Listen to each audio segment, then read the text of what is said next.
Halo Bung, salam Pancasila, merdeka.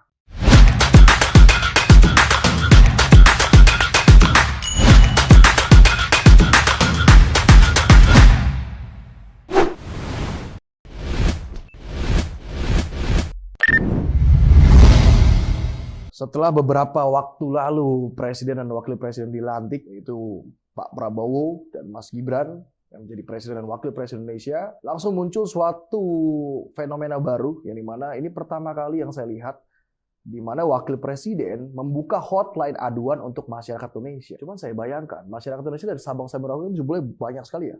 300 juta jiwa sekian, itu banyak banget. Apakah bisa hotline ini bisa mewakilkan keseluruhan suara rakyat kita? Nah, ternyata hotline yang tersebar di gambarnya ini kan berlatar belakang biru ya. Ini banyak banget muncul di media sosial, bertuliskan lapor Mas Wapres. Pengaduan langsung datang ke Istana Wapres Senin sampai Jumat pukul 8 pagi sampai pukul 2 sore. Di sini juga tertera kontak WhatsApp-nya.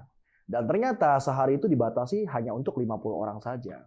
Dan ini menjadi pro dan kontra juga. Kenapa saya kata pro dan kontra?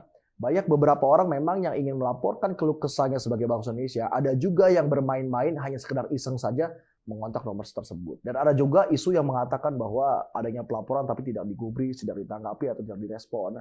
Tapi kalau kita lihat dari akun Twitternya Gerindra yang berkaitan dengan lapor Wapres ini, itu sangatlah interaktif sekali terhadap masyarakat Indonesia yang dimana melakukan komentar atau mention. Nah, sebenarnya ini bukan pertama kali dilakukan oleh Wakil Presiden. Sebelum ini di zaman dulu Gubernur DKI Jakarta ada wakil gubernur kita yang bernama Pak Basuki Cahayapurnama atau disebutnya sebagai Ahok. Dia juga pernah membuat hotline ini dan kantor wakil gubernur itu tidak pernah sepi, selalu ramai dikunjungi masyarakat.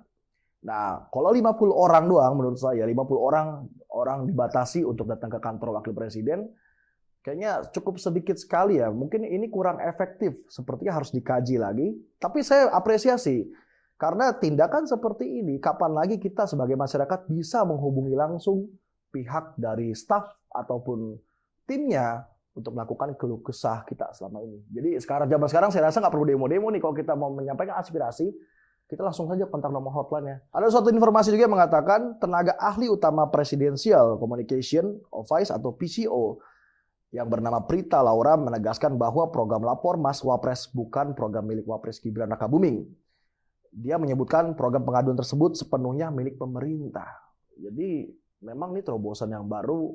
Mungkin zamannya sudah serba mobile, apa-apa kita nggak harus datang ke kantor, kita nggak harus turun ke jalan, kita bisa lihat via WhatsApp untuk mengadukan laporan keluh kesah kita. Jadi memanglah ini terobosan yang menarik, tetapi jika tidak di-maintain dan dikontrol dengan sepenuhnya, ini menjadi suatu hal yang akan berbanding terbalik dan tadinya niatnya untuk menolong masyarakat, malah jadi masyarakat mengeluh karena adanya tidak fast respon atau tidak ditanggapi. Saya rasa ini terobosan yang baik. Mungkin juga ini ide-ide dari Mas Gibran karena biasanya anak muda itu punya ide-ide yang brilian ya. Ya, semoga saja ke depannya bakal lebih baik lagi dan mungkin ini bisa ditiru juga untuk para pejabat-pejabat lainnya. Tapi saya rasa untuk bisa melapor ke wakil presiden kan ada tingkat-tingkatan dulu ya. Mungkin kita bisa lapor ke gubernur atau wali kota atau DPRD. Cuma pertanyaannya, maukah mereka ada yang mau menampung aspirasi dari masyarakat itu sendiri? Ini bisa menjadi contoh acuan untuk para pejabat ataupun siapapun wakil rakyat. Karena seutuhnya mereka adalah pelayan masyarakat itu sendiri.